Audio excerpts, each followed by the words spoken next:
All right. Starting them up the strooms. Start them up the strooms. Start them up the strooms. Starting them up the strooms. What is up, ladies and gentlemen, twerkers, jerkers, and lurkers, witches, liches, and bitches? It is time once again for Johnston Blackhorse does the drawings with your host, me, Johnston Blackhorse, and I'm going to do the Drarwringz. Yeah! So fucking ridiculous, man. Okay. We are back with this piece. I've been working on it throughout the morning, just here and there a little bit as I'm just watching a movie. I got to pull up that movie Nope. Another decent movie from Key. What the hell? Okay, I'm getting a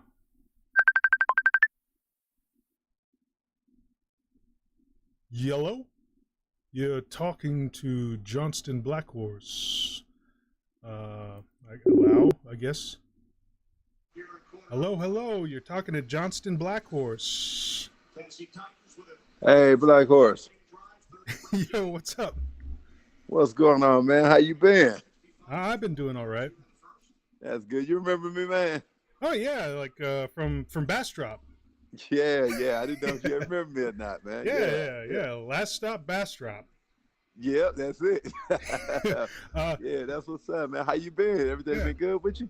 Oh yeah, I've been doing pretty okay. Just struggling to get along, trying to do something with my art. But Right. Hey, you don't remember I hollered at you about that. I was like, man, we can get out here, do some T-shirts, and all kind of stuff that we could do, man. You have a talent, man, and I'm telling you, man, it's like, hey, we need to really and truly hook up, man, and try to get something going, man. I mean, because, hey, like you said, as far as books, or like I'm telling you what would be great, in my opinion. Like, I got some ideas. I even had them in there, man. I got a whole lot of stuff I've written down. And it's like, man, we could collaborate, man, with your art and, you know what I mean, with whatever I have to offer, man. We could really get something going, man, and try to make something happen. You know what I mean? Just get it out there. Just all it takes is, man, to get a little buzz going. Social media is so wide open to the point to where it's like it could happen. You know what I'm saying? Yeah, I think the only thing holding either of us back is just the follow through, because every time we start a project, something comes out of left field which just kills that follow through. But I think as long as we just get something done, people would be interested in it. But it's just coming up with the project. People can be excited about an idea, but it's just getting a product out there is just the hardest part of the battle is just the outcome.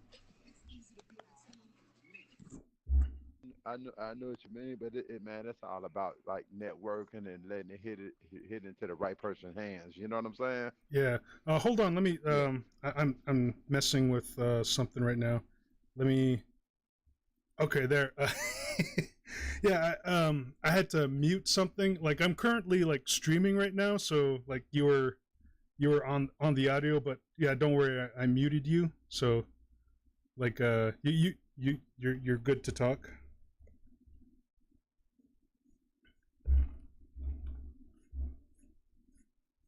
Yeah.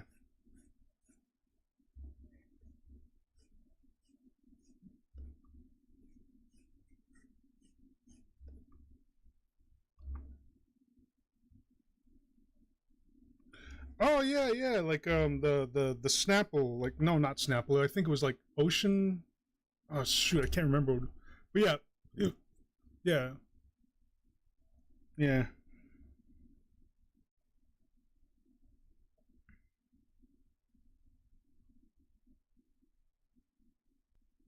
yeah.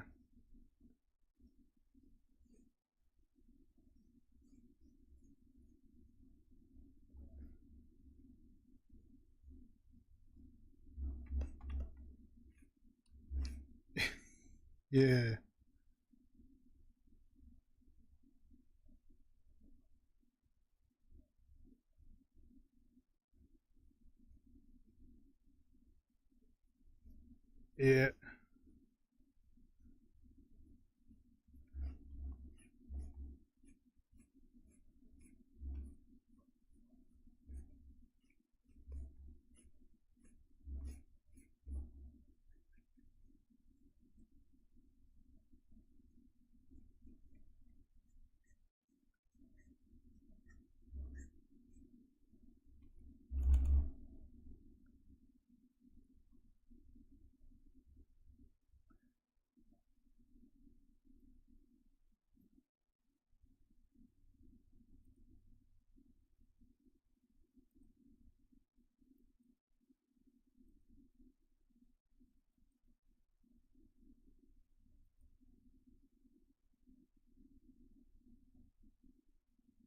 Yeah.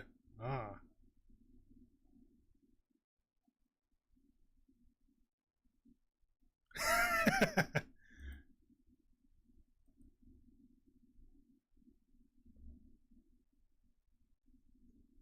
Yeah.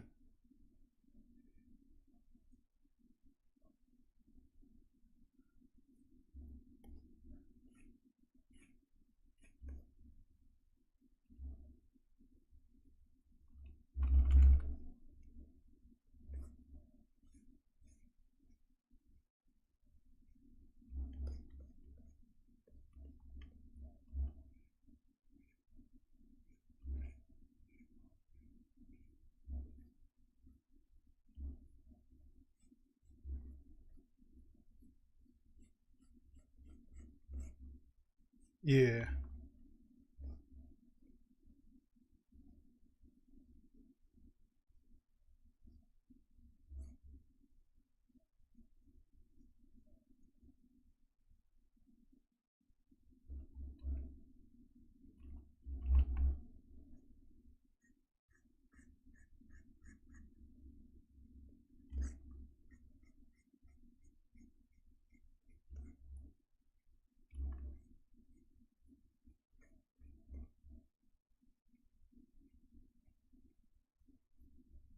Yeah.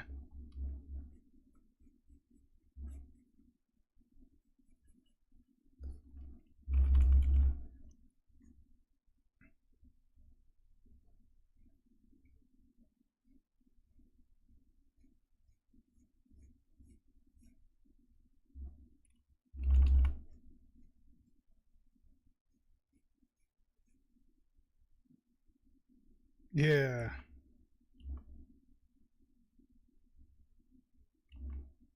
Yeah. Yeah.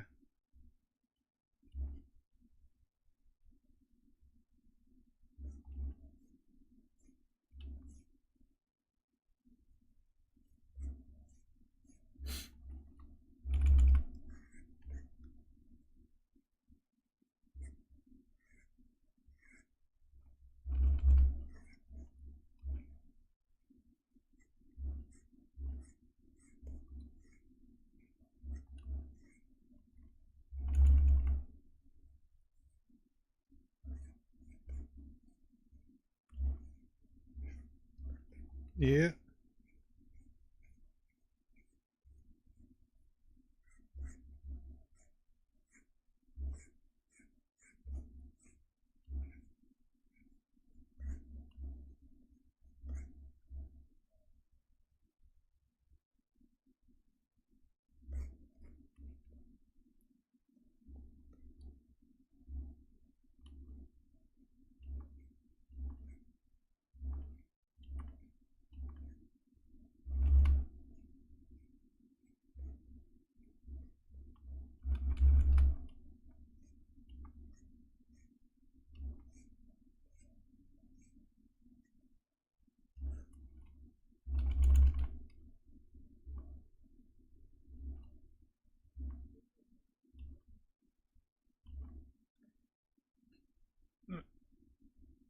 I went back. I went back to the res on southeastern Utah. This is where I'm at right now. Yep.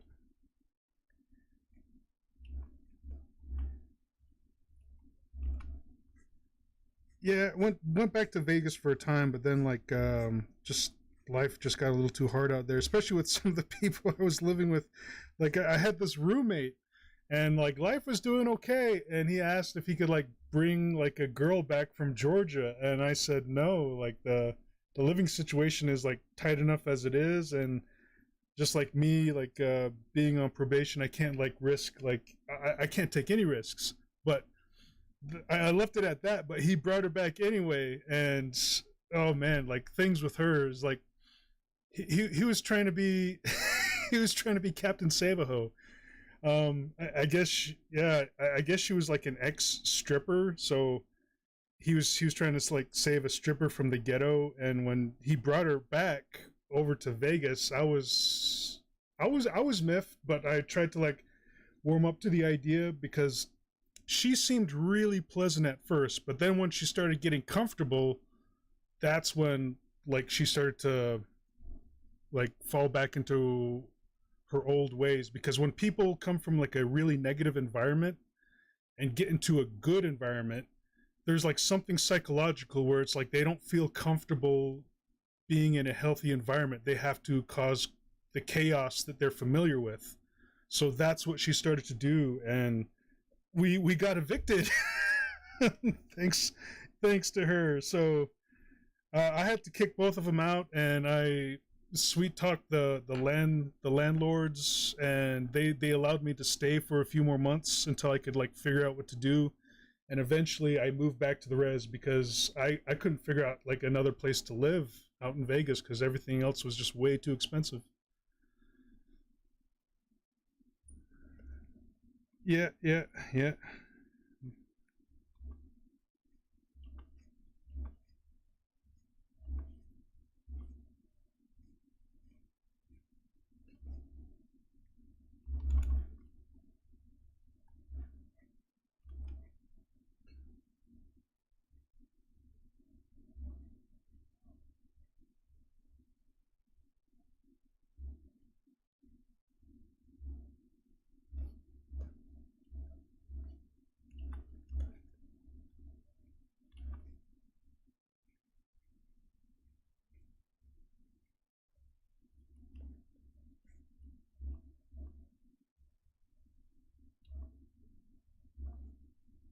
yeah,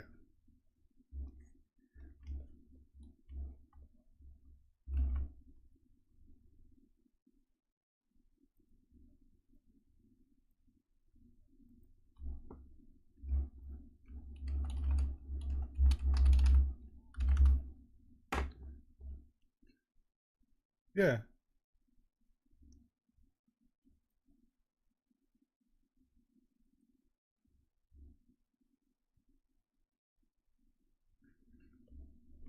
No, yeah, like writing like a children's book like could be pretty simple, just like doing like a simple rhyme scheme that tells like a cute little story, and then just throw together some like fun little illustrations, like colorful and stuff, and sling it to a publisher or something.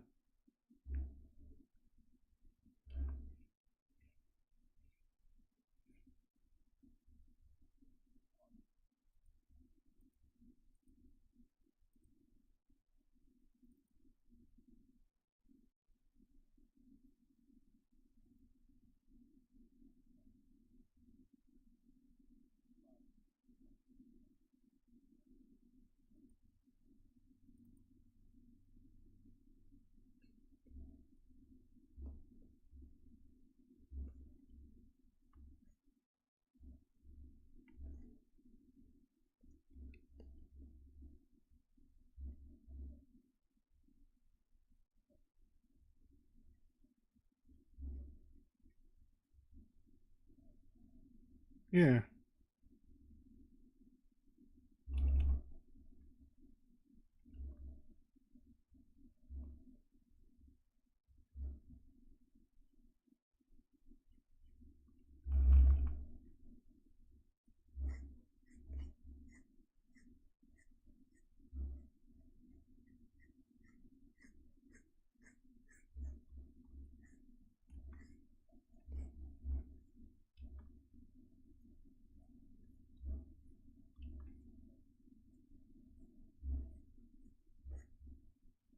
oh yeah,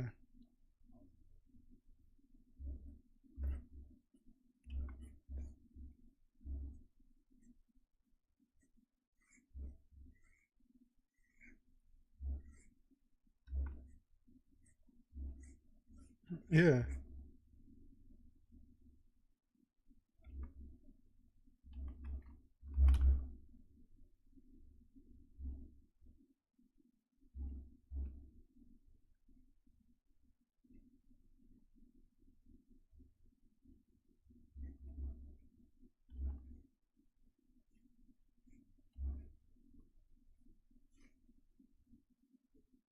Oh yeah.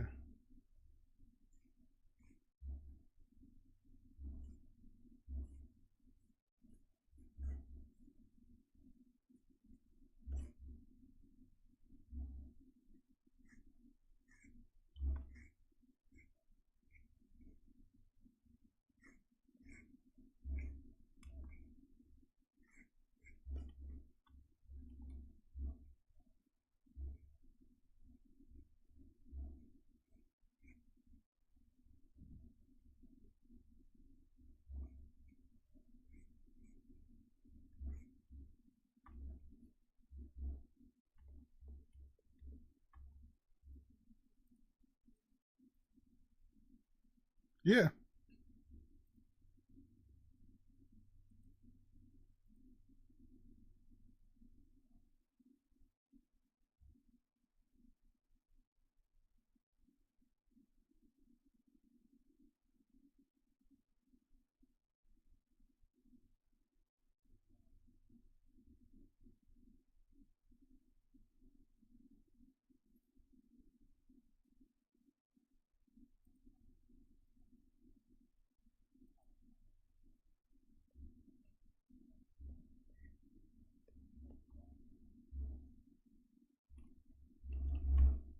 Oh yeah.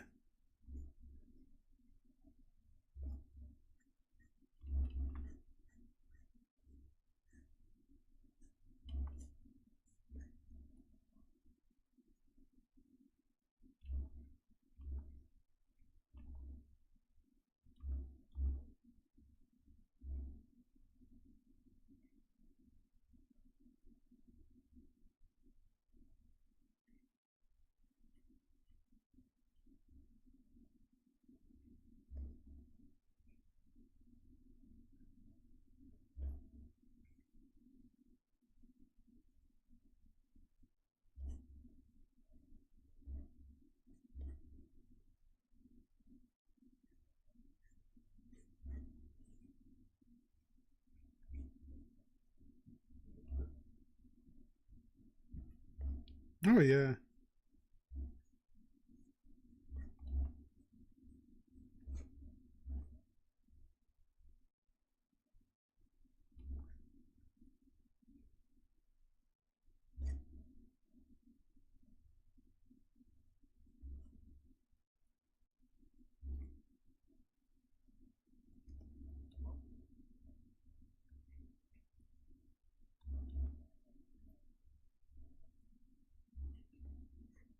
Oh, definitely.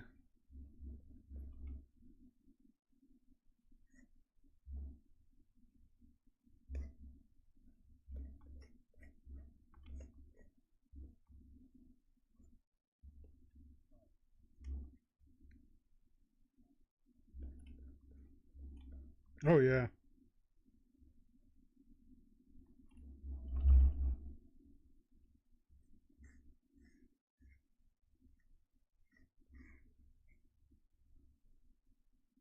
Yeah.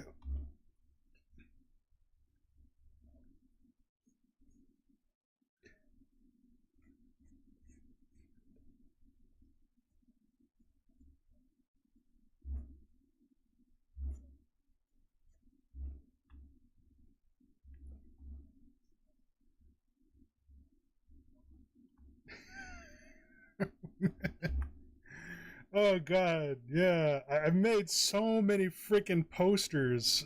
Jeez.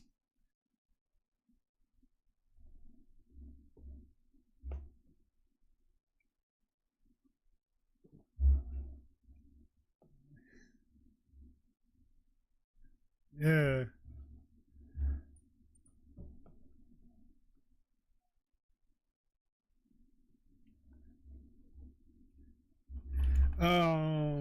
2015.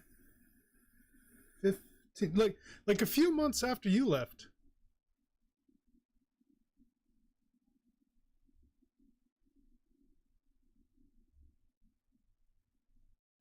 Oh.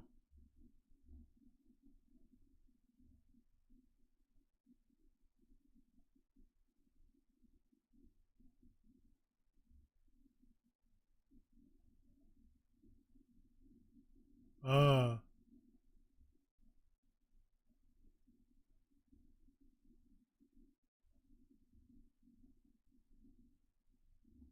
Yeah.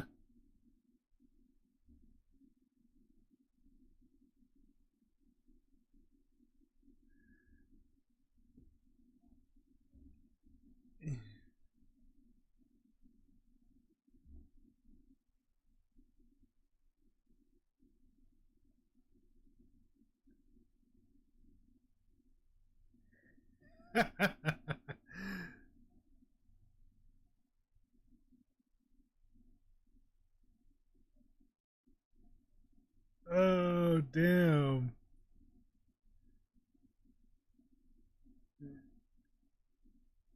Shoot. So like so like over there you didn't have like any of the what's their faces like Guzman or Ming's just like fucking riding you all the time just as long as you stayed you and like let everyone just like continue fucking up and stumbling over each other, you just like flew through that program, huh?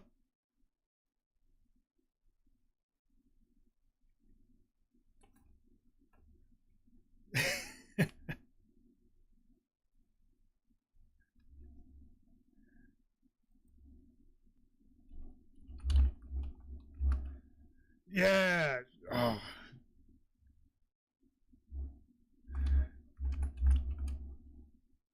Oh yeah.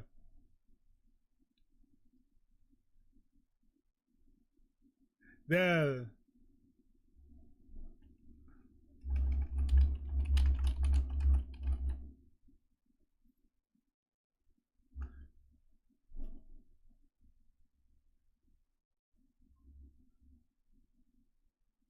Yeah.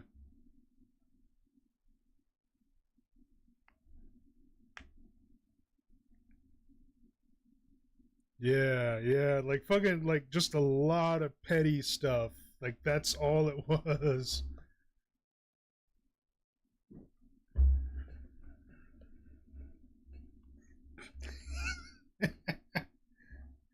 Yeah, yeah, like I remember like some of us like making deals with each other. It's like, okay, you pull me up in like RDAP for this, and then I'll get you for whatever something, just so we can get our yeah, just so we can get the like what was it, participation.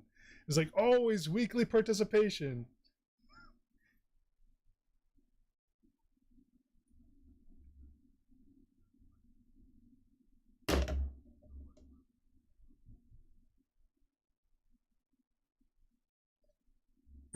Yeah,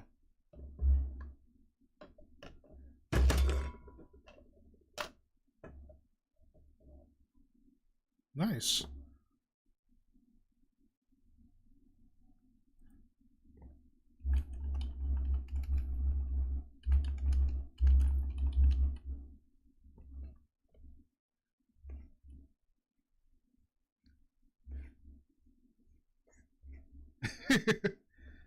Yeah,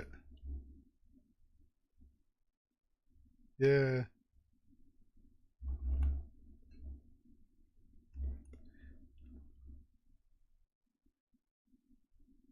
Oh man.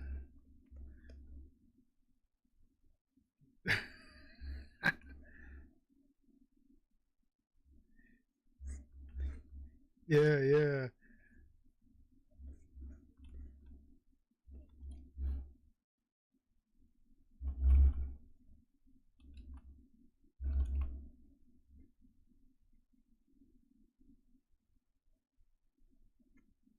yeah, yeah,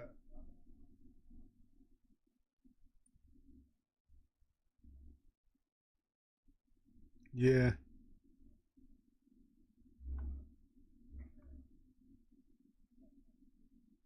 Oh, nice.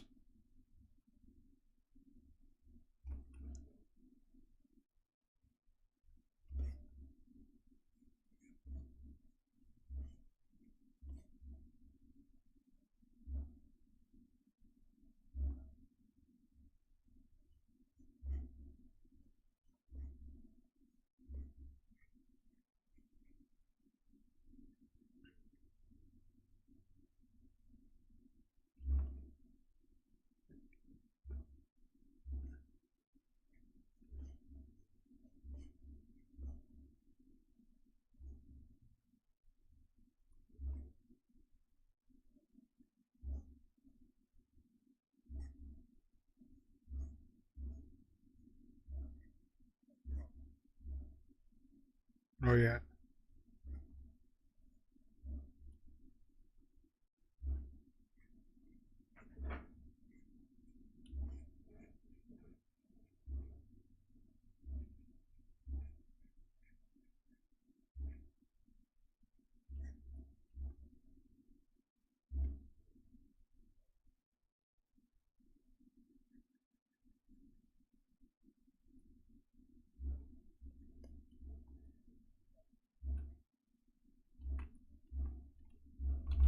Yeah.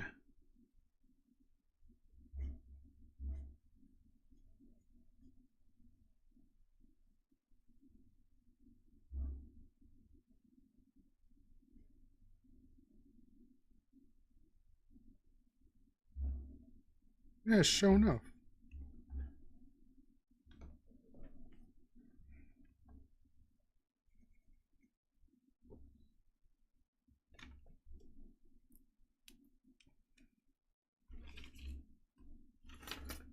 All right.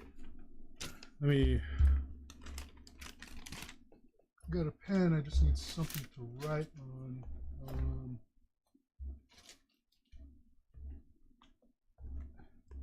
Oh yeah. Okay. All right. Yeah.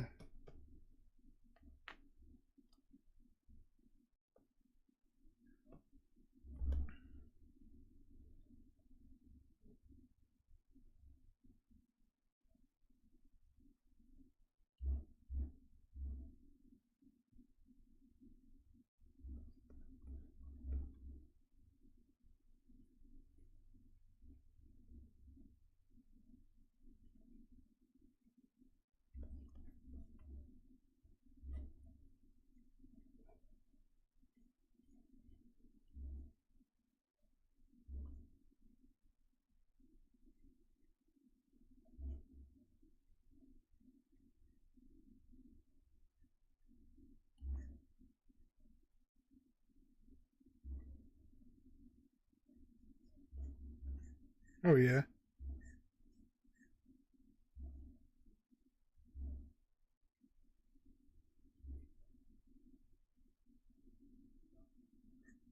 Yeah.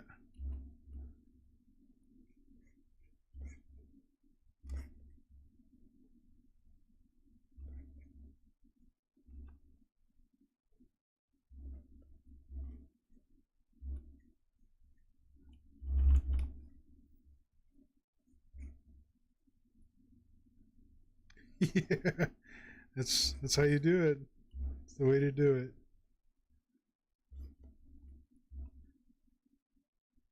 No, just working for myself, just doing the freelance. I'm going back to school, taking classes to like become a web designer. I'm on my last semester right now. Midterms are coming up.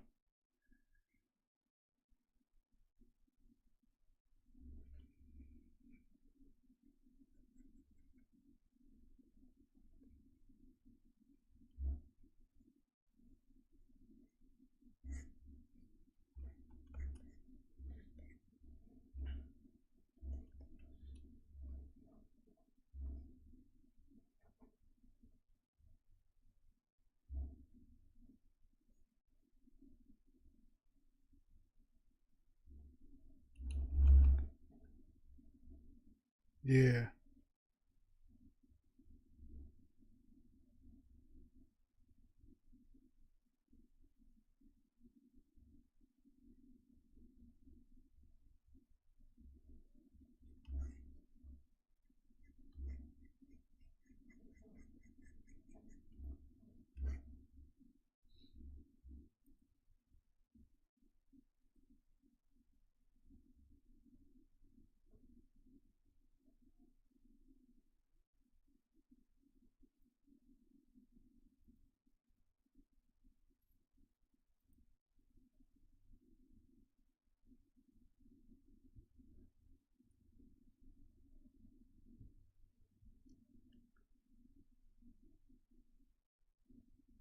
Yeah.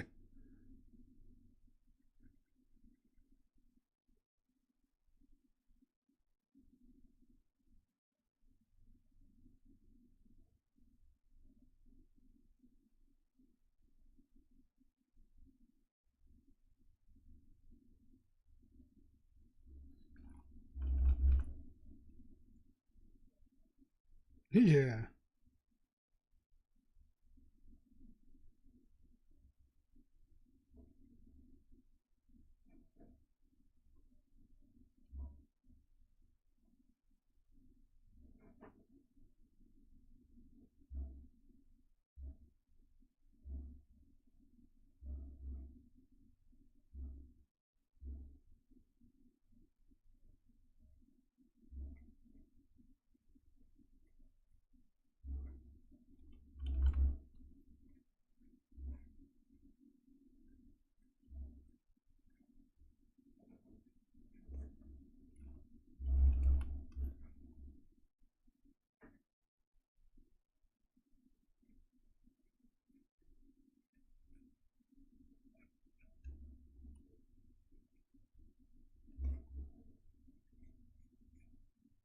Yeah.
Yeah.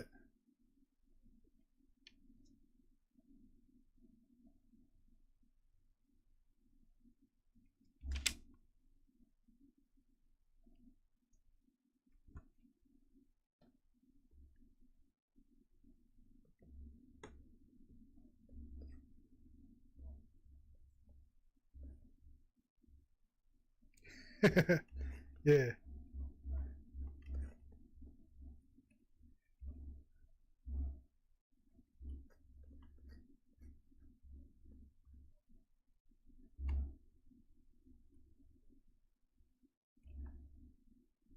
Yeah.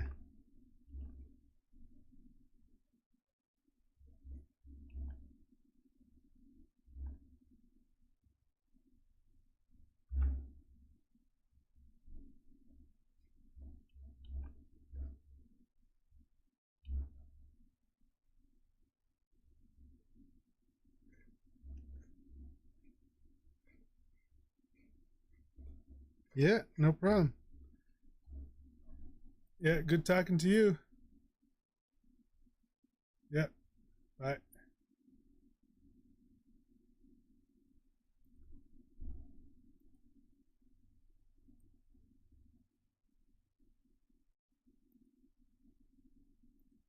And we're back. Sorry, I was phone call that um with someone I haven't even talked to in a long while. Anyway, what was I saying beforehand? I forgot what was going on. Was I talking about anything? Why I don't fucking remember. So what's up, everybody? Melody, Concept Sama is here. He says, "I'm here. I'm queer. Get used to it." Cool. And Currently call says, "My bad, G's. You're cool." Oh, fuck. Oh, yeah. Ugh. Oh, there's his number. Let me write that down. Let me write that down.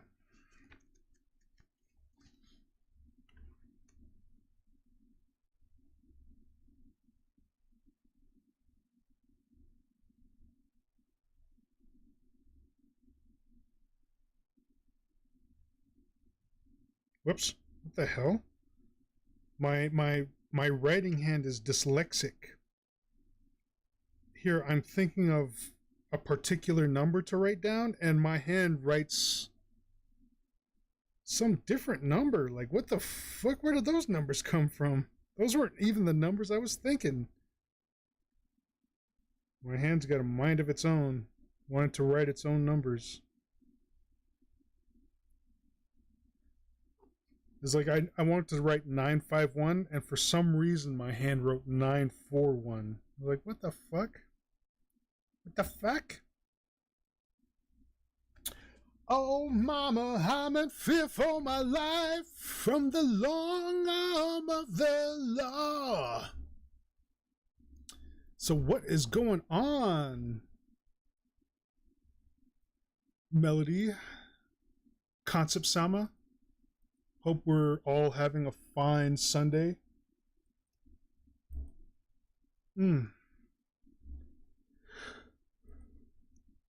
Whoosha. Oh, I can't friggin' design with this. I almost used my ballpoint pen instead of my friggin' stylus.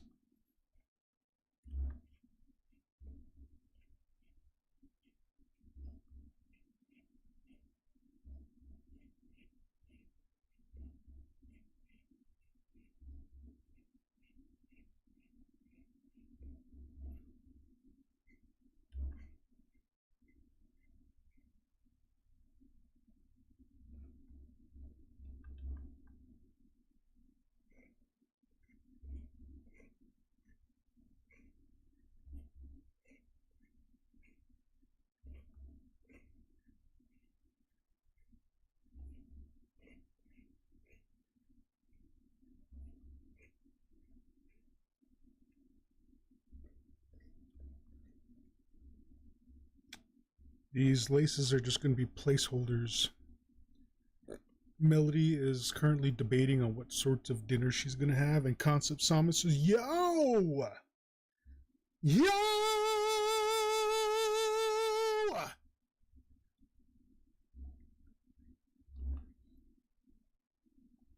Sorry about that. Fuck.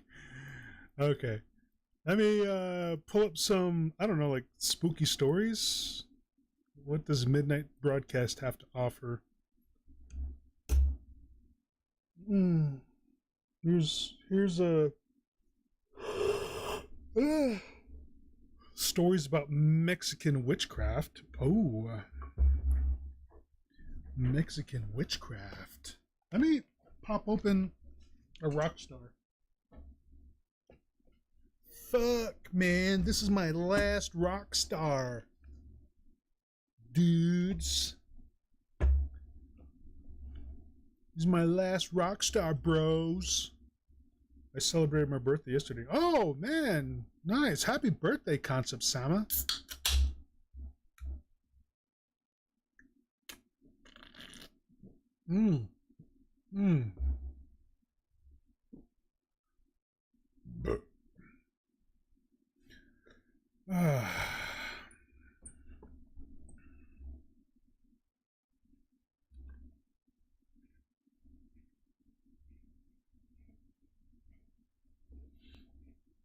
These don't have to be exact, they're just placeholders.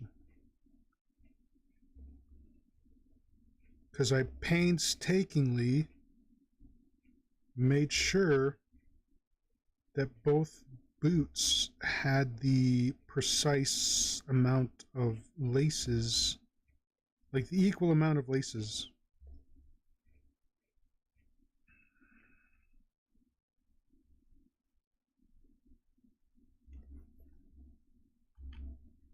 But they don't have to look pretty right now. I'm just putting these down as like placeholders.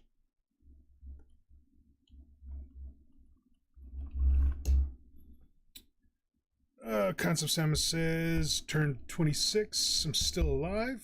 Fucking nice. What the hell is up with this? What the hell? You're not supposed to turn like that. Oh, I guess you are.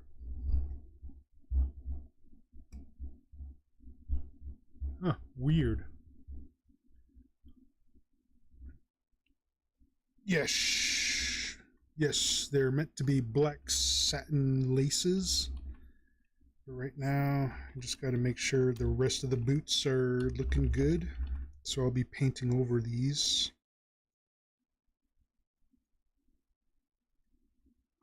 Made like white guidelines so I don't lose track of where I put these laces. Because I put in quite a bit of effort to make sure like they had the same amount of laces. It was like 30 something.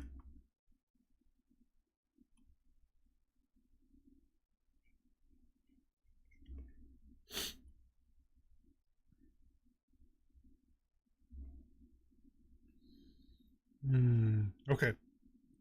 Let's pull up this Mexican witchcraft short stories. Are we ready to get spooked out? Bullocks to it. I'm ordering dinner. It's too late to start cooking now. Well, there you go, love. Order up some dinners. Pizzas would probably be a good choice. I had some pizzas last night. You know what I really miss about Vegas is like the ease of access to like Chinese takeout. But you have to like find a good Chinese takeout place. Like sometimes it's like you got to try all the Chinese places in the local vicinity in like a certain radius to like sample them all and figure out which one's the best one. Because I remember getting like fucking shitty Chinese food this one time. It's like, oh god, the chow mein was so bad. And like I don't know, like I don't know what was wrong with the meat. Like maybe it was like undercooked or something, but it was like just so fucking grody and like overly greasy. It took me a while to fall onto like one Chinese takeout place, and I think it was called One Chinese, actually. Or Chinese One or something like that. I know there was like a one in there, but that was the only decent place to get Chinese food in my local vicinity. But I miss it. I miss just like ordering out Chinese food. Anyway, let's get to these stories.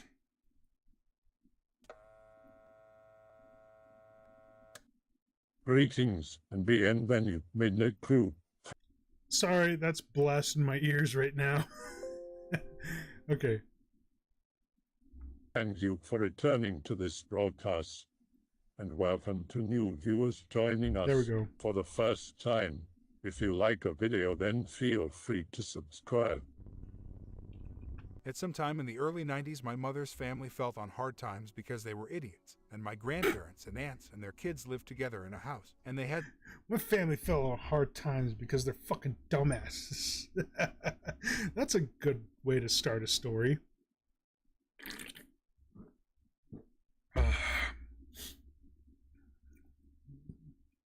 This guy probably does not get along with his family. some gnarly-ass neighbors that they said were into witchcraft, and that's why they eventually moved. The living room had tall windows that were high up to the ceiling, and below them was the couch, and across from the couch was the TV against the wall, and above the TV were mirrors, because of 90s decor. One night, my fat silly aunt was watching TV, and she looked above it, and in the reflection of the mirrors above her were two creepy green, grisly eyes. They just glowed and looked really evil. There was a shadow. Hold on. Did he really say my fat silly aunt? Or is silly a word they swapped out? Yeah, he used silly. I thought like that was maybe a censorship. Like I was thinking like maybe what he originally wrote was my fat fucking aunt, and I was like, oh no, he used silly.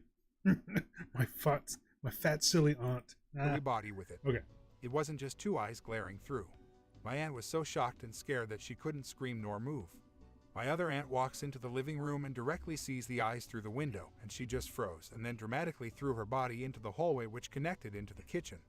The eyes were too high up for anyone to play a prank, and there was nothing for anyone or any animal like a cat to stand on. Did the witchy neighbors summon a Wendigo to scare them? This took place in a suburb outside of La called Pico Rivera, which has a reputation for a number of sightings, and even Compton has a famous sighting of the dog with a woman's face, so the scary paranormal Wendigo stories don't just happen out in the wilderness. Here's a Bruja story from my friend who lived in Mexico for many years. Brujas. Grandpa lived in a rural area of Durango. Friend was originally from Mexico, but he and his brother were at their grandparents' house, sleeping. Around 3 a.m. they wake up to strange noises.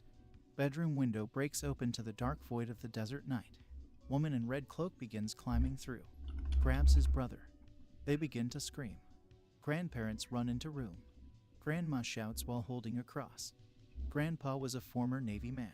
Shoots at the witch 3 times. 2 shots land, 1 misses. It begins to scream extremely loud. Almost sounds like Godzilla. Ungodly, MP3.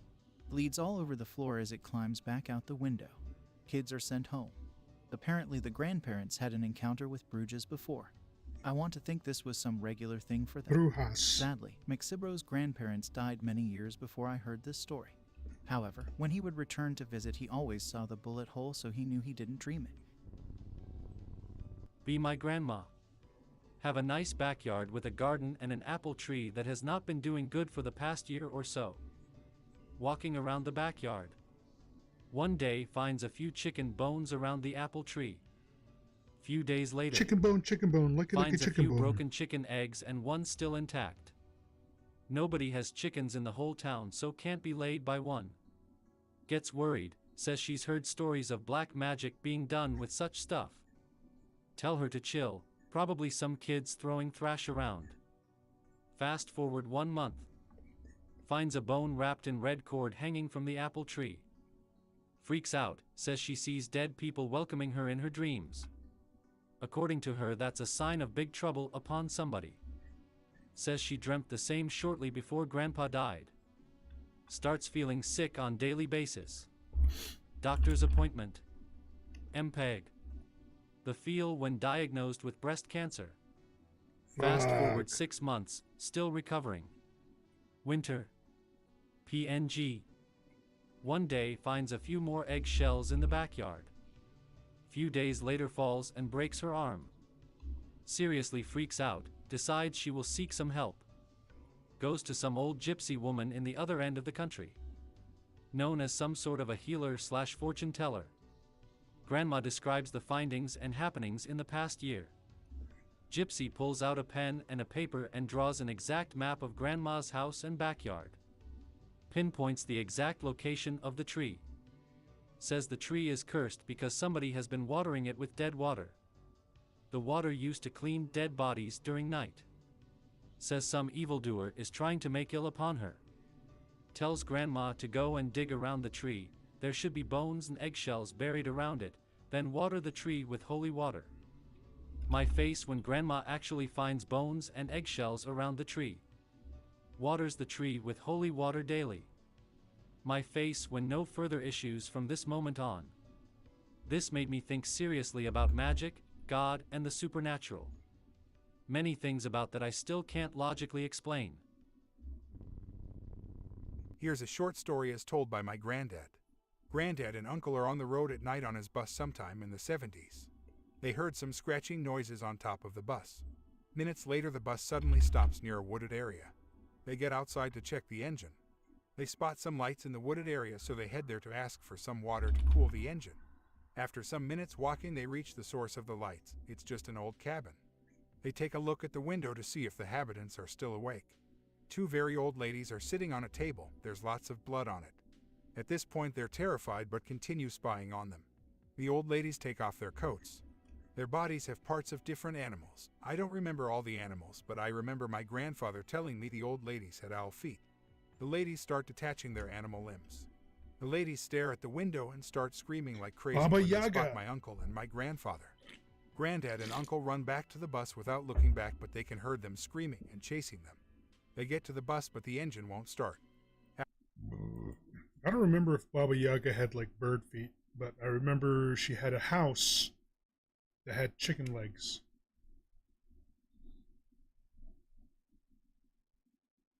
After some tries, the bus is finally running and they get away from there at full speed. In the early 50s, when my grandfather was a kid, he had contact with a witch. He and his family lived in the countryside in a family with, I think, 5 brothers. One night he was sleeping with his brothers. They slept in the same room, and then he started to hear footsteps on the roof. Then when he looked to his side, he saw a witch drinking the blood of his brother. His father apparently heard something and cut the witch with a facao, machete, cutting one of her ears. After that she fled. I don't remember if she flew or if she just ran away. The next day they decided to go to the city to sell their farm products and saw a very old woman with bandages in one of her ears. He assumed that this was the witch that tried to attack them. Old story, I don't remember everything clearly. My mom had told me long ago that my dead great-aunt was a self-proclaimed witch. It started back in the 50s, she was already 30 years old, and suddenly she became rich from winning the lottery, according to said great-aunt, due to a deal with the devil, as she had learned witchcraft from the women in the neighborhood. I live in the north of Mexico, and in the old neighborhoods of my city there's a long history of witchcraft and nahuales, pre-Hispanic animal shapeshifters. During the 60s, all her children and husband. Yeah, I know. I'm just getting like the tones down. So later on, I'm going to go over them with like a pencil, like a pencil brush to like kind of get that frizzy texture on it. But right now, it's just a matter of like getting the tones down a little bit, like the lighting and shading. So it's going to look a lot less shiny once I get like the like a different texture brush, but I'm thinking using the pencil brush. Died from different types of tumors. The oldest son, who also claimed to have made such a deal, choked on his food. She started to develop a hump and deformed hands due to osteoporosis. Things went on without much development until the early 80s, my mom being 10 or so, and my grandma around her late 20s.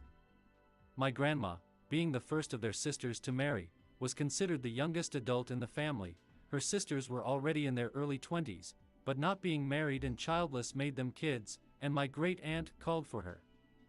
No photos were taken as my great-aunt was ashamed of how deformed her body had become, but my grandma called it nightmarish. To her surprise, at her aunt's, not only her, but a shaman waited as well. The shaman made some ritual my grandma didn't understand, then gave my grandma a silver ring and told her not to take it off. After that, grandma went back home and that was it. My grandpa bought a big area of land which over the decades, he has built and expanded quite a nice house, but at its beginnings it was just a small room in the middle of a bunch of dirt. It is said, my great-aunt during the night buried what was left of her fortune, which my grandpa tried to find to no avail. The weeks passed and every morning my grandparents would find small mounds of dirt and salt around their home. Eventually the ring turned black and was staining my grandma's finger. Thinking it was because it was some cheap ring, my grandma took her ring off. Then my kid uncle who was taking a bath heard someone banging on the bathroom window, so my mom who was on the backyard, but none saw anyone. Someone outside on the street yelled the work is done, and before my grandpa could come out to kick his ass, the person was gone. The next morning they called my grandma about the death of my great-aunt. My uncle said that at night, he could see the Indian ghosts dancing in the backyard. The place had been Apache territory in the past to where the treasure was buried, but my grandpa planted a tree over it.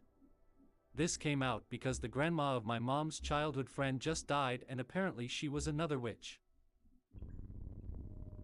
This was me. I find this stuff fascinating. I shared OP's story with my girlfriend a little while ago. She's Mexican and she told me a few things from her family that she gave me permission to share. She wasn't able to provide a lot of details though, so this will kind of be just a few brief stories. So my girlfriend said when she was a child, about 5 years old, she saw an old man in her room. She doesn't remember much else, only that she was very surprised to see him. He seemed to have come out of nowhere. Years later, she saw a picture of her grandfather at her aunt's house and asked who it was. My girlfriend's aunt said, "That's your grandfather."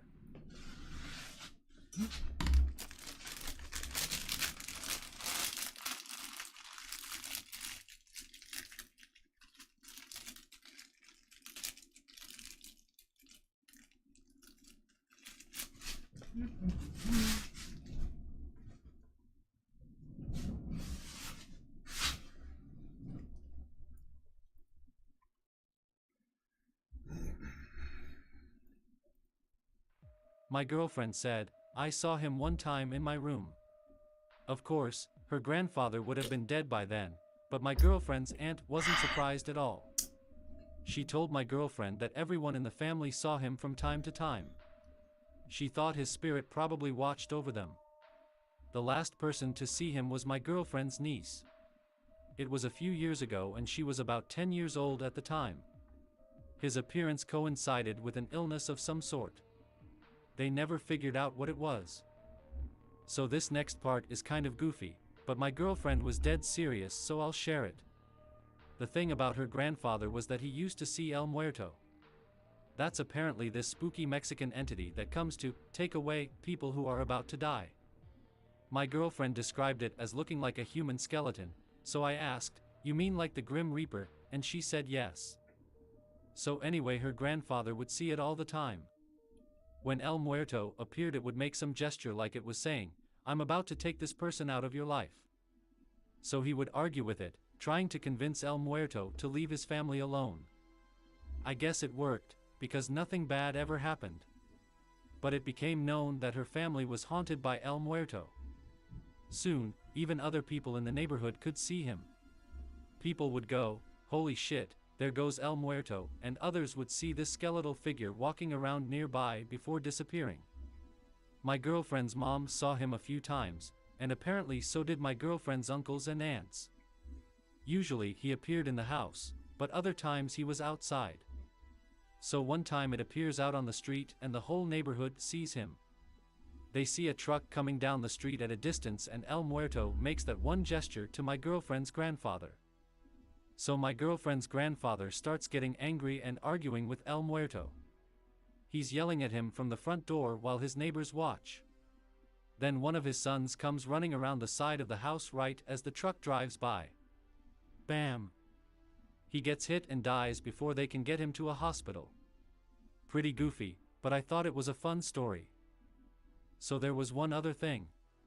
My girlfriend said when she was 9, she had this streak of bad luck. She lost all her hunger. She stopped eating altogether. Then she got a huge bulge in one of her eyes. I asked her to specify and she said it was like a ball protruding out of the side of her literal eyeball. There were all sorts of other things, but the point was that her grandmother took her to a witch doctor. When they came in, the witch said, "She's got a spirit attached to her. Someone gave it to her because they don't like her." But the witch doctor said there was nothing she could do. So my girlfriend's grandmother heads down to Mexico, carrying a photograph of my girlfriend with her. She visits a well-known witch doctor there, a powerful one. As soon as she sees my girlfriend's photo, she nods and says she can fix it. But my grandmother never told her what the woman did, only that she took the photograph from her. After that, my girlfriend's hunger came back and the bulge in her eye disappeared. One last weird thing. A few years later, the bulge in my girlfriend's eye came back and she stopped eating again. But it went away by itself after about a week. Later, my girlfriend's mom said she found witchcraft near their house at the same time that my girlfriend's problems came back. This time she took the witchcraft, which apparently was an item of some sort, to the church where a priest blessed it. Right after that, my girlfriend was fine again. The relative, I'll call him Jose from now on, living in Mexico. Traveling to a different town for a job. I think he was a sicario moving to another hit. He's with his partner smoking a cig by a tree line, forest. Both of them see a ball of light jumping through the branches. Partner turns to look at him and asks what the hell is that. Jose tells him it's a witch. His partner looks at the light getting closer and grabs his gun and aims at it. Jose tells him to put it away because bullets can't hurt witches. Partner puts it away, but decides to prove him wrong. Proceeds to remove pants and wrap it around a rock. Jose looks at him in confusion. Partner waits until the ball of light gets close and chucks pant rock at it. It nails the witch. They see the witch fall through the branches and run over to it. They get to where the witch fell and see an old woman with a pig. They help her up because she's old, but then proceed to hold her at gunpoint because she's a witch. She tells them that she's not an evil witch and that she doesn't suck kids' blood. Mexican witches suck kids' blood, by the way, and that the pig is from a town far away. They both think about it and decide to let her go. She thanks them and invites them to a witch's Sabbath. They accept the invitation and send her on her way with her pig. They GTFO of the town and don't go to the Sabbath. I hope that you enjoyed tonight's broadcast. If you enjoyed tonight's story, then please subscribe to the channel as more green texts will appear daily. A new broadcast will appear when the clock strikes midnight Central Time.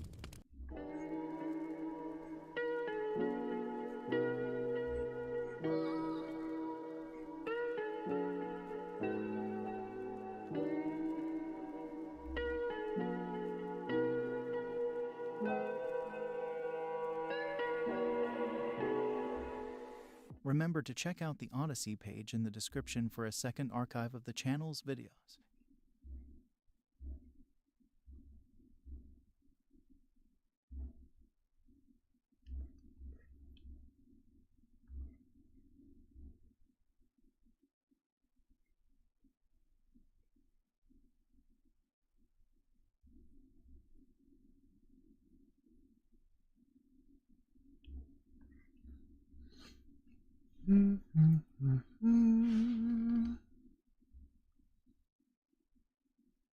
Spooky Green Text Comp Volume 14. Okay.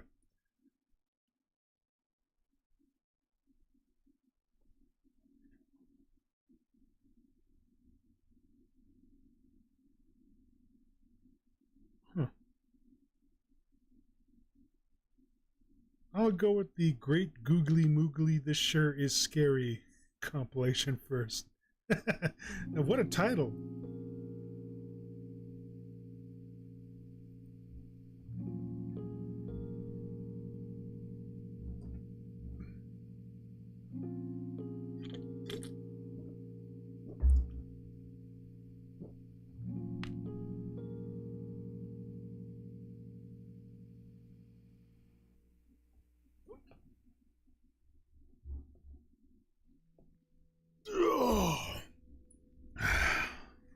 Fucking hell. There are documents kept in Russian monasteries about demonic kidnappings, tracing back to at least 1800s. Children disappearing out of trace while traveling between villages, and etc. Some were saved and found days later due to intervention of monks and saints and prayers of entire communities.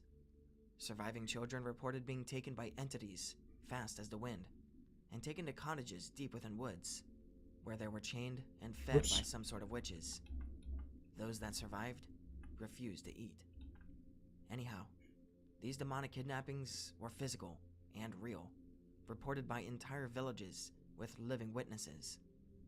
Worth of mentioning is that those cottages were later not found by villagers. They apparently never existed in physical reality. Reports were kept in monasteries and never published. Some were found and released, but they remain obscure. Some of the stories are more horrifying than any movie, with boys being under demonic control for years, while presumed dead and missing. They were forced to obey demonic entities and perform various tasks, each day and night. But I digress. Point being, these disappearances today could very well be the same, happening in front of everyone's nose. And no one would know.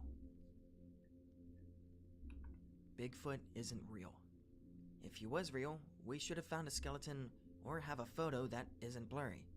But my Bigfoot is so elusive. That's 'cause it's not real, dumbass. Prove me wrong. Should have found a skeleton. I'm gonna tell a little story here. Stick with me until the end and hopefully you'll see my point.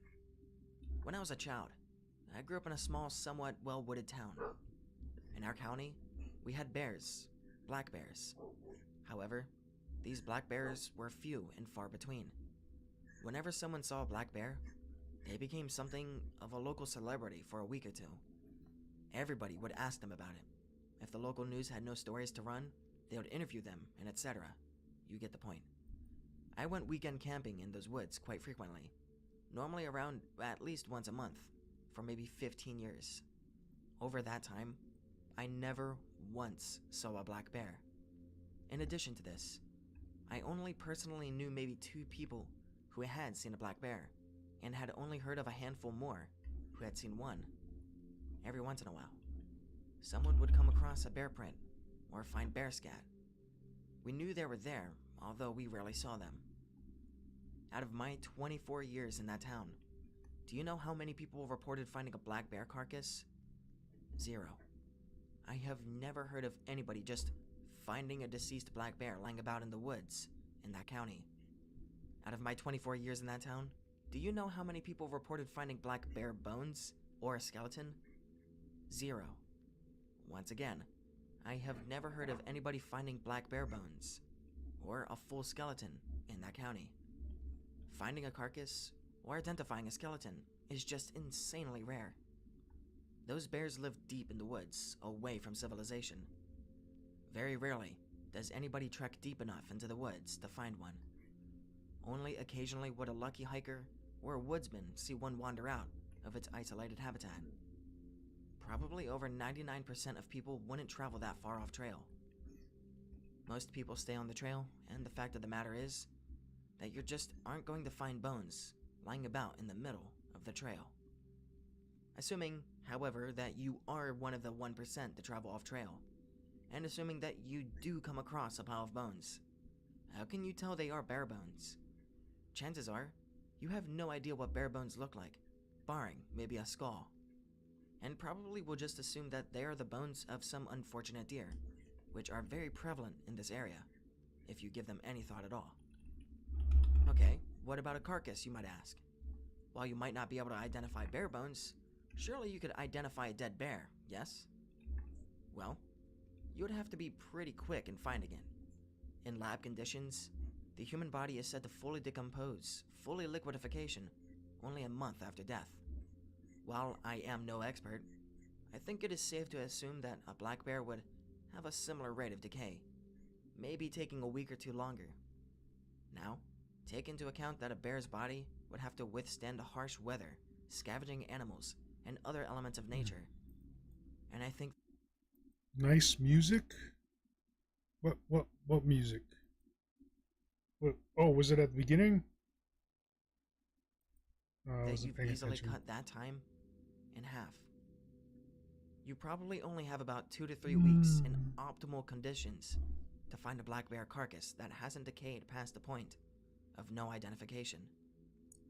To recap, probably over 99% of people don't travel far enough off trail into the woods to find a black bear carcass or bones. Even if you did and came across black bear bones, you wouldn't be able to identify them. You would have to be pretty fucking lucky to find a carcass intact enough for you to make proper identification. Hold on. I see a fucking fly, and I'm going to take care of it before it fucking bugs the shit out of it. Oh.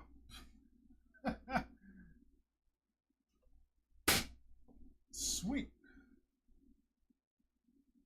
Hope I got that one too.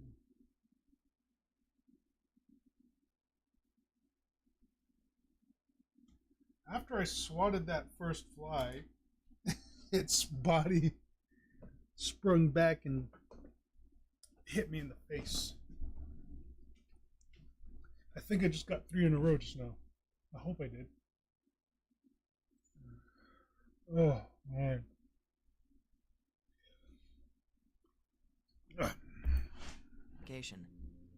With all of this in mind, what makes you think that we should have just found the bones/carcass of a creature that is supposedly much rarer than a bear, lives in a much denser and expansive wilderness with harsher conditions, and is so foreign that its bone structure wouldn't be identifiable by even the most prestigious of scientific organizations? Photo that isn't blurry. Keck, what can I say, OP?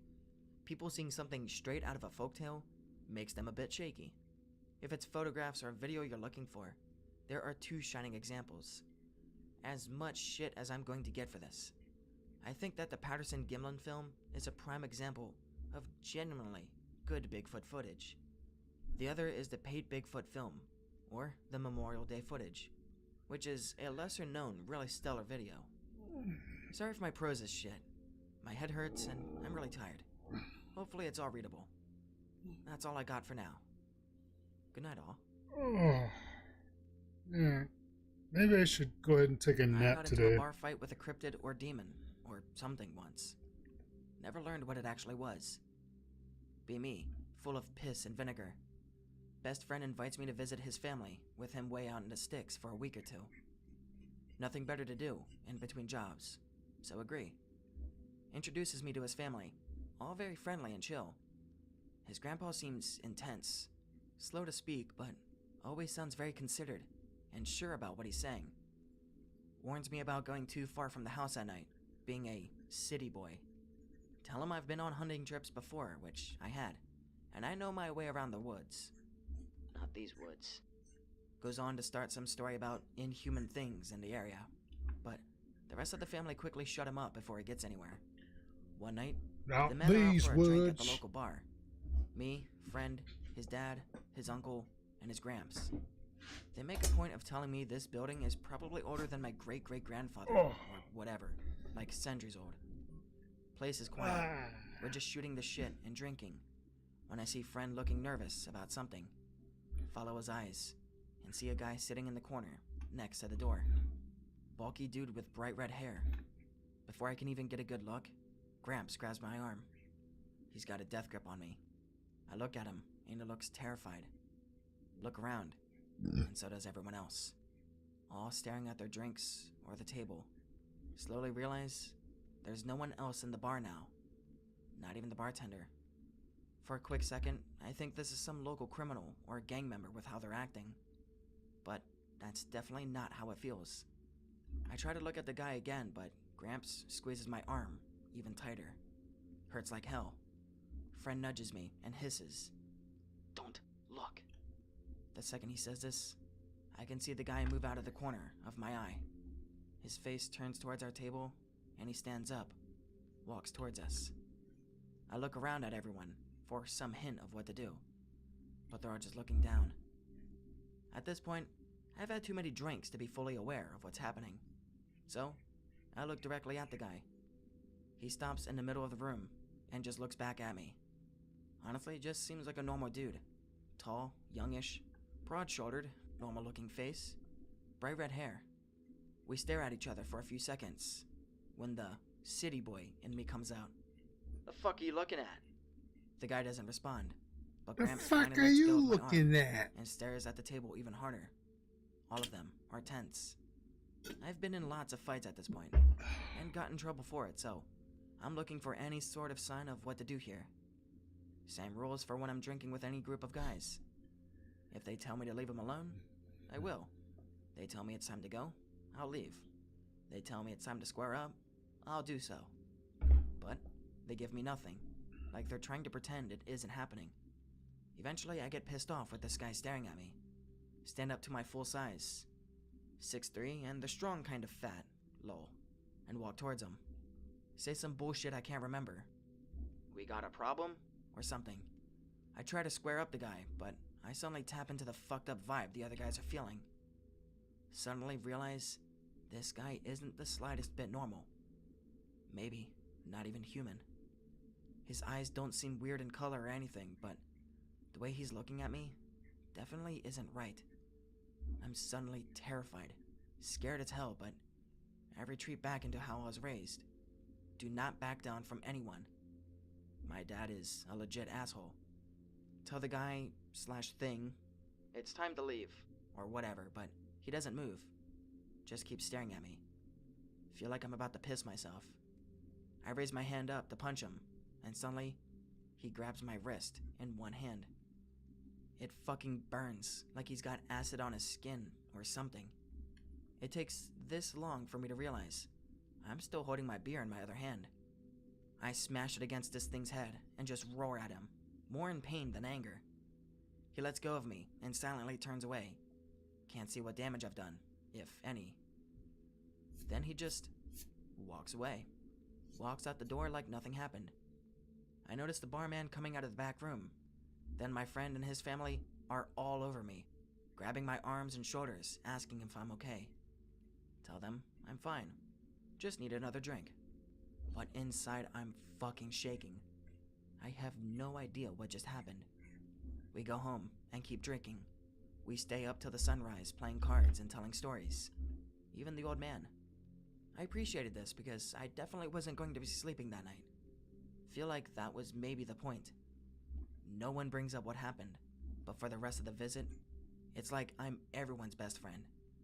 Get the feeling I did something right. My friend still won't talk to me about what happened that night. It doesn't matter now, and it's better you don't know. Could believe this was just some random bar fight. Except to this day, my wrist is numb where this thing grabbed it. Completely numb. I went to a doctor about it, and he just poked me with a pen a few times. Said maybe I'd had a mild stroke. Pretty sure I fucked with something I shouldn't have. But I came out on top through sheer luck. Everyone else knew to just ignore this fucking thing, but didn't think to tell me before we went to town. Even now, I'm scratching at my wrist. It's still completely numb for a few inches below my right hand. No scars or anything, just numb to the touch. After I told her about it, my girlfriend is in the habit of digging her nails into that spot as hard as she can, or biting the fleshy part on top. Says it feels satisfying for whatever reason. But she doesn't believe the story at all. Agrees with the doctor. Let me preface this. English is not my first language, but I did study it in school, so please excuse my errors. I think it's been long enough since it happened that I can safely talk about this. This takes place in 1994 Poland. Myself and several friends were poking around in one of the areas that, because of the Soviet occupation, no one had been in for a couple of decades. Because of this, it was all overgrown and wild. So we were armed with a mix of rifles, pistols, and knives. I personally had brought along my uncle's carabiner S. We hiked into the forest from the edge of an old fence. A couple kilometers in, we found an old asphalt road. It was cracked and weathered with trees starting to grow up through the Carabiner?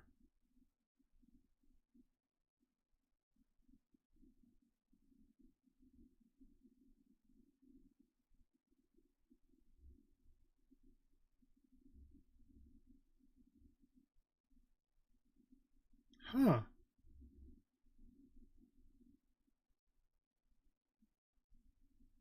I wonder what that looks like.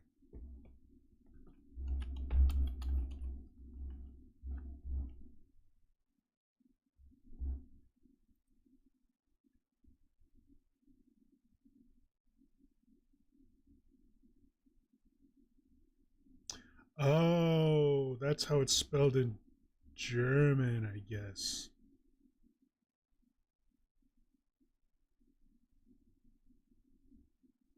I guess I always heard it pronounced as carbine.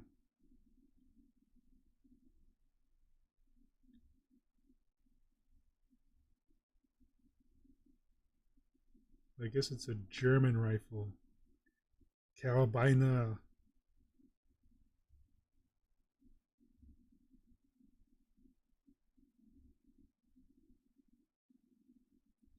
Carabiner S. East German SKS semi-automatic carbine.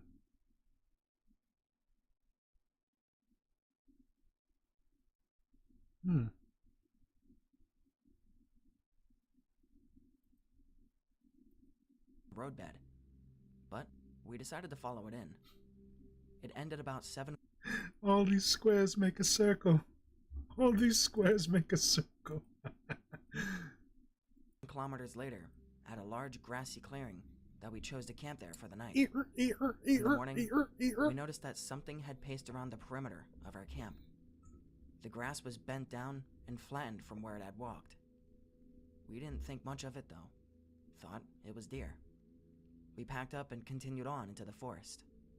We decided to hill up the side of the mountain that we could see from the clearing, to get above the trees and see what we could see. As we walked, I felt like we were being watched. We reached a good spot to look around from, and not far from where we had camped, we could see another clearing with some kind of concrete structure there. So we hiked back and made our way over that direction. At the edge of the camp clearing, we found another road that led in that direction. At the other clearing, the road we were following dipped down into a cut and led to a concrete bunker. After a brief discussion, we decided it was too small to be what we saw from the mountain, and so continued further into the clearing. The picture is similar to the bunker the second road ended at, only the ramp down to it was wider and more gently sloped. Back to the story. We didn't walk long before we were on top of the large concrete pad.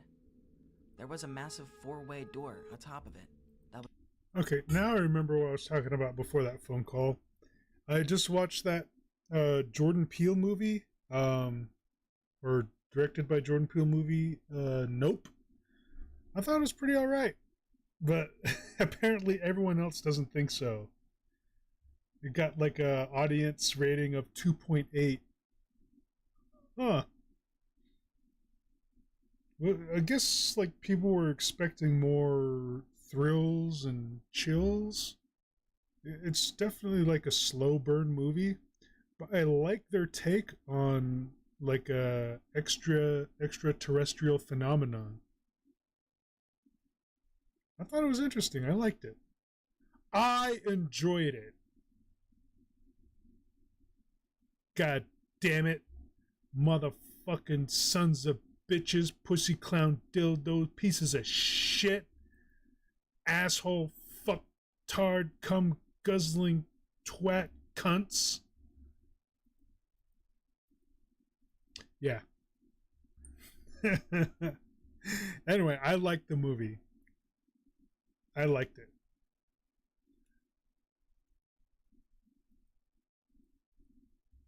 Back to the story. Was partially open, maybe a foot or so. If it were fully open, I think you could easily drive an oversized hauler through it, with room to... Concept Sama says, yes, trying something new. Yeah, it was cool. Like, the whole extraterrestrial stuff and like their like Jordan Peele's take on it. I enjoyed it. Spare. We looked down in it, but it was really too dark to see anything, except a couple flickering lights down at the bottom, and the reflection of water way down at the bottom, with machinery and a missile cradled by a bunch of machinery. It was too dark to tell how intact everything was. We threw a couple rocks in, and they bounced off some stuff as they fell before splashing into the water at the bottom. We made our way to the edge of the pad to discuss things again. We decided since there was power, but it was obviously abandoned, we might as well explore. So we went back to the bunker door we'd found. I and one of my friends worked at the door, while the others got the flashlights ready, since we weren't sure what to expect regarding lighting. Because we didn't have any tools, it was harder to get open, but we managed with a couple sticks and a pipe we found laying around. The door opened with a hissing whoosh as the air pressure was different inside than out. At first, we thought it was a snake or something and had jumped back. After letting the air inside and out mix, and let the feeling of being idiots go away, we pulled the door fully open and looked inside. There was a layer of dust inside, and more lights were on here than in the silo. Walls painted flat gray, Cyrillic writing on the walls just inside. None of us were really any good with Russian, and our bad translation was something like West Missile Station Anti-Capitalist Array. I got pushed into going in first because I was the only one with a semi-automatic weapon. The complex itself wasn't really big, maybe a little larger than a 2-bedroom apartment. There was a room with 2 sets of bunk bed cots, no mattresses, but there were steel footlockers with nothing in them bolted to the floor. The room across from this was a kitchen and dining area. Heavy iron table. Melody says, stop grunting. It's creepy. Ha! Ha! Ha! Ha! Ha!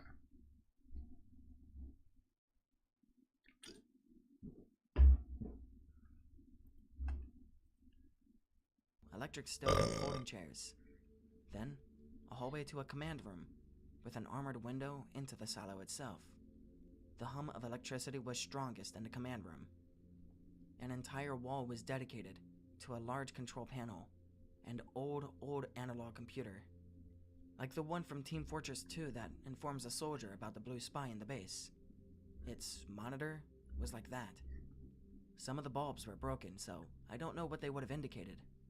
They were all in block Cyrillic letters, and easier to translate, but the ones that were dimly lit up were silo doors, stopped, obstruction, in/on tracks. I don't remember what the others said. Under the window into the silo, there was a flip clock that was paused at 2 minutes and 34 seconds, with a red light next to it.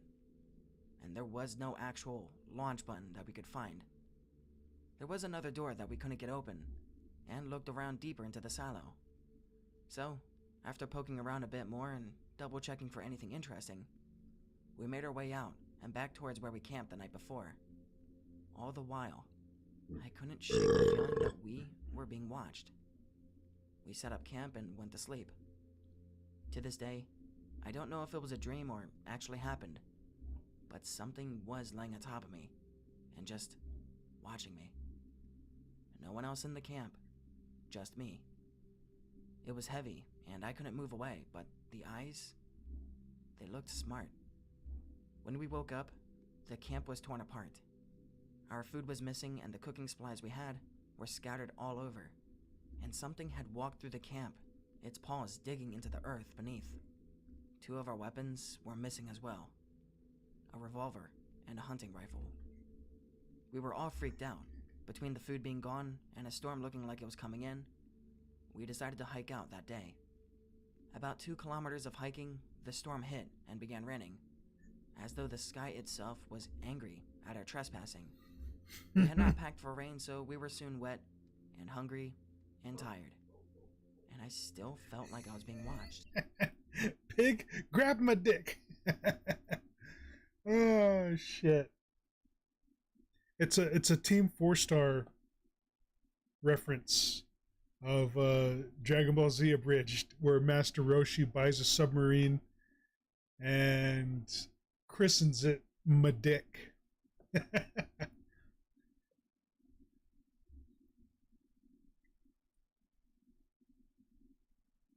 Oh God, please tell me you're talking about the sub. Our hike was slow and tiring. We reached about where we thought we'd found the road and began hiking out. Everything looked different, but there were some of the knife marks we'd made in the trees to mark our passage. A couple kilometers from where we expected the edge of the forest to be, we tripped over our food. Well, the containers and some of the vegetables, all neatly stacked and out in the open, like it had been left for us to find. After we got over trying to wrap our minds around it, we began walking with our weapons ready. Not long after we found our food, we saw something. It looked like a dog or fox, but it was far too large, like a small car. Too long, and the fur was a fake-looking silver, like a cheap wig. And when it opened its mouth, there were far too many teeth. It smiled at us. I think it was smiling. And it just wandered off into the woods. After a mild panic attack, we started walking again, hiking a bit faster than we should have. It didn't take long for us to be running in a panic. I don't know how long it took us to get out of the forest, but we did. A couple of my friends went to the authorities and told them about the wolf in the woods. I think they told the whole story, though. A couple of days later, they were just gone. Their parents were shaken and knew something, but wouldn't say or even acknowledge that they had even had a child. They were just gone. Even now, I think it was remnants of the KGB keeping secrets. I only went into those woods once more after that. My curiosity got the better of me a couple years later. I never found the road, or whatever the fox was, and I returned home. I've held this story close since then, but I think it's safe to tell now. But I don't know. I might get woken up by a bag on the head.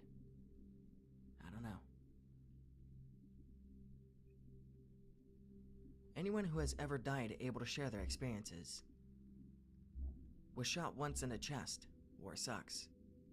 Bullet bounced around my ribcage and fucked up both lungs real bad. I went down on my knees once I was shot, and I knew I was fucked up because I literally couldn't take a breath. Bullet basically KO'd my diaphragm at the same time. I tried to stay upright, but I was getting that tunnel vision effect. It was like a bright light, but really, it was just like the brightness and contrast for everything was just slowly cranking up. Then it started going black as the tunnel narrowed, and I started falling backwards. I kept waiting to hit the ground on my back or hit my head on the ground, but it never happened. Instead, I just kept falling backward, like I was just falling through this black void. Then even that darkness faded away, and all I was left with was this absolute sense of complete peace and serenity. It was the best goddamn feeling I've ever felt in my entire life. Just absolute peace and bliss. It was incredible. I thought, man, if this is death, then this isn't too bad. I could literally live with this feeling for all eternity and be totally cool with it. Felt like a couple seconds passed. Then I was on my back staring up at my buddy's helmet, and there was fucking sand everywhere. And I tried saying, fuck this shit, just let me go. But they already had that pumpy breathing tube thing going down my throat, so no dice. Fine now, but PTSD is a bitch. I tried to neck myself in my closet once, but I only made it to the black falling feeling because the fucking support bar snapped. Realized Shit. I'll get back to that peaceful place eventually. Didn't have to rush to it. Been doing better since, but no longer really all that afraid of what comes after. Seems like a nice place. My wife stabbed me in the throat. I blacked out. Woke up on a beach. The water was a deep violet. The sand was gray. The first rule of Popo's training. Do not discuss Popo's training.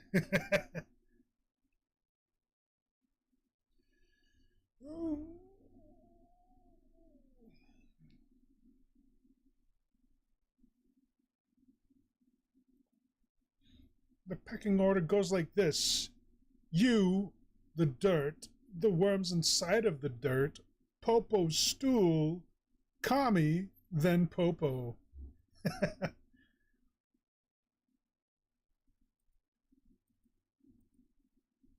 It felt soft on my face. A young woman, brown hair, green eyes, white sundress. She helped me to my feet. She spoke to me through these bizarre foreign sensations. I knew what she was saying, but she didn't open her mouth or use any words. She fed me an apple and sat with me in the sand. I was overcome with the feeling of me being where I was supposed to be. I wanted to stay. The woman told me she would wait for me, that when I came back, she would be waiting for me. We had beautiful work to do, but I have to wait. She walked into the sea, and I woke up in the hospital. Be me, 27 years old, and on Suboxone due to Oxycontin. In relationship with alcoholic gamer girl. I have crippling depression and chronic pain. Girl is drunk and abusive. F this shit, I'm out. And hero with massive drug overdose of 4 different meds and booze. Enough to kill 3 normal people. Back alley, going to full rest. It was amazing, bros. All the fucking bullshit was gone. I rejoined the rest of the non-living matter and universe. It was warm and peaceful, and nothing bad at all. Come to with tube down throat. Doctor said I had achieved maximum coma. Continue with bullshit life, and the knowledge that everything will be okay in the end. I died. There is something beyond. Our names, faces, memories all die with us. But we come from another place or energy, which we return to in death. Your actions and intentions in life do matter. Our names, faces, memories all die with us. This is what I'm scared of the most.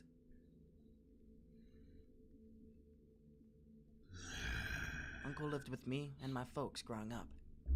I was about 10 years old when I found him dead in his room. Suicide.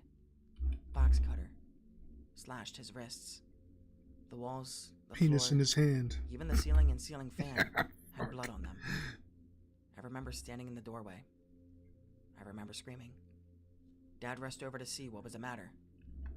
The thing that sticks out in my memory most is the ceiling fan on high, spinning and creaking repetitively overhead. Then, it's all a blur. Fast forward.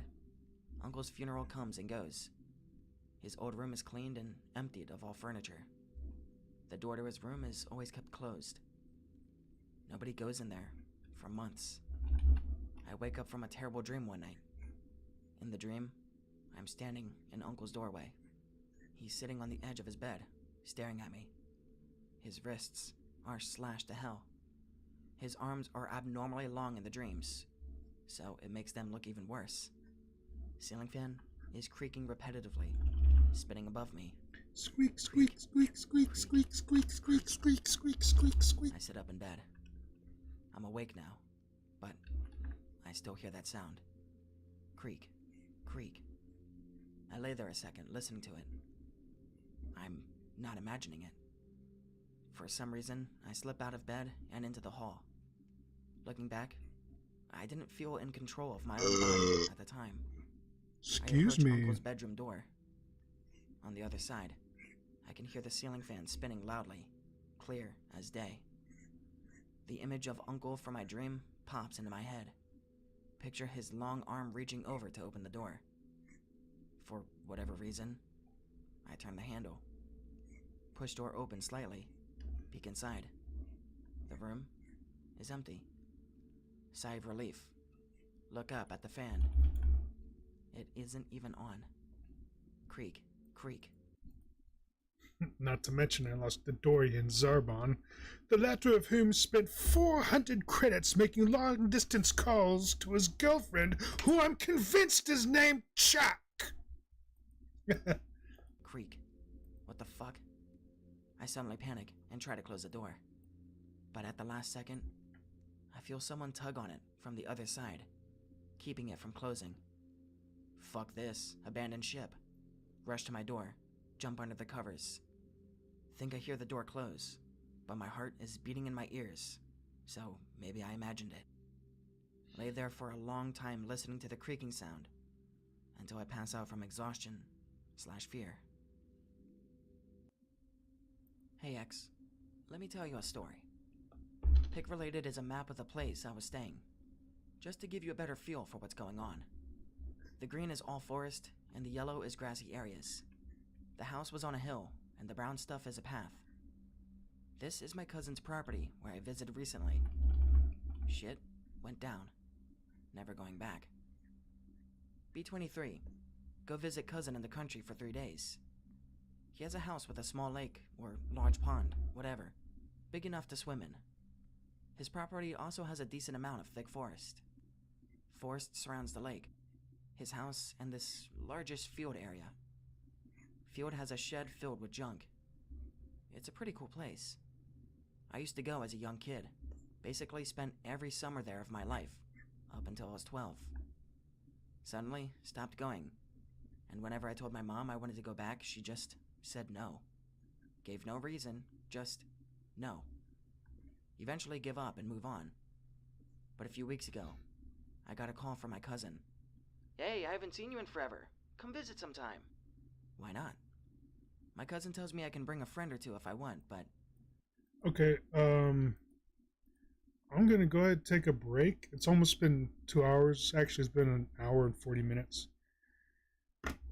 It's about time to get up, move around, maybe have some lunch. Ah! Ah!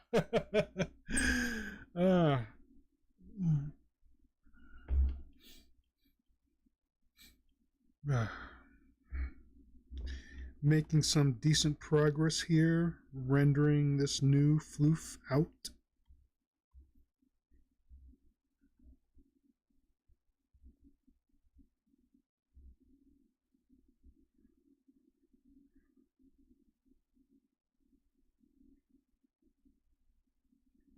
We're getting there. Okay. So we'll just call it here for now. I'll probably be back online streaming after a bit. But go get some lunch. Check on my mom. See if she needs anything. Of course, family's home, so if she requires anything, I'm pretty sure one of them will get it. But I always gotta check on mom. Anyway, thanks to all those who participated in chat. It's always awesome interacting with all of you. As always, my lovely moderator Melody and Concept Sama is here. Awesome.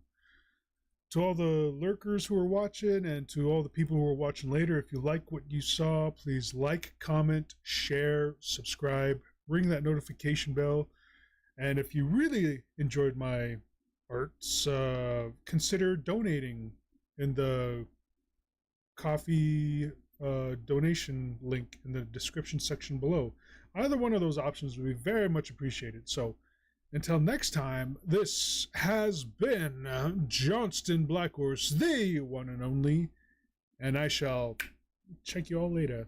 Sweet. Bye.